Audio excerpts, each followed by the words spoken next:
This channel does not promote any violent, harmful, or illegal activities. All content provided by this channel is meant for an educational purpose only.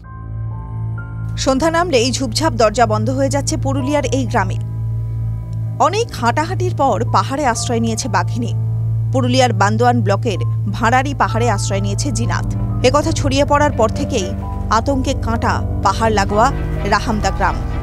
দিনের বেলাটাও তাও কাটছে কোনো ক্রমে। সন্ধ্যার অন্ধকারে নামতেই গৃহবন্দী হয়ে যাচ্ছেন গ্রামের মানুষ। দরজা বন্ধ অধিকাংশ বাড়ির, জনমানব শূন্য গ্রামের রাস্তাঘাট। বান্দোয়ান ব্লকের ভাঁড়ারি পাহাড় লাগোয়া রাহামদা গ্রামের অধিকাংশ মানুষ কৃষিজীবী এবং পশুপালক। পাহাড় লাগোয়া জমিতে সামান্য চাষাবাদ ছাড়াও ছাগল, গরু, ভেড়া, শূকর, মুরগি পালন করে কোনো মতে চলে সংসার।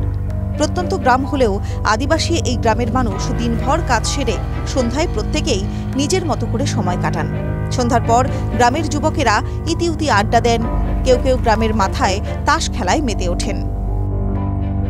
স্থানীয় বাজার ও হাট সেরে সন্ধ্যার পর বাড়িতে ফেরেন গ্রামের মানুষ। কিন্তু জিনাত এক লহমায় বদলে দিয়েছে সেই ছবি। সন্ধ্যার পর রাহামদা গ্রাম এখন এক পরিত্যক্ত গ্রাম। সন্ধ্যা নামলেই গ্রামের অধিকাংশ দরজায় খিল পড়ছে। সন্ধ্যা নামলেই বাঘের আতঙ্কে ঘরে ঢুকে পড়ছেন মানুষজন। বাঘের আতঙ্কে সন্ধ্যার আগেই নিজের নিজের কাজ সেরে বাড়ি ফিরে যাচ্ছেন প্রত্যেকে। ফলে রাস্তাঘাট হয়ে পড়ছে শুনশান। গ্রামের মানুষের এখন একটাই কামনা, দ্রুত খাঁচাবন্দি হোক বাঘিনী জিনাত। TV9 Bangla digital.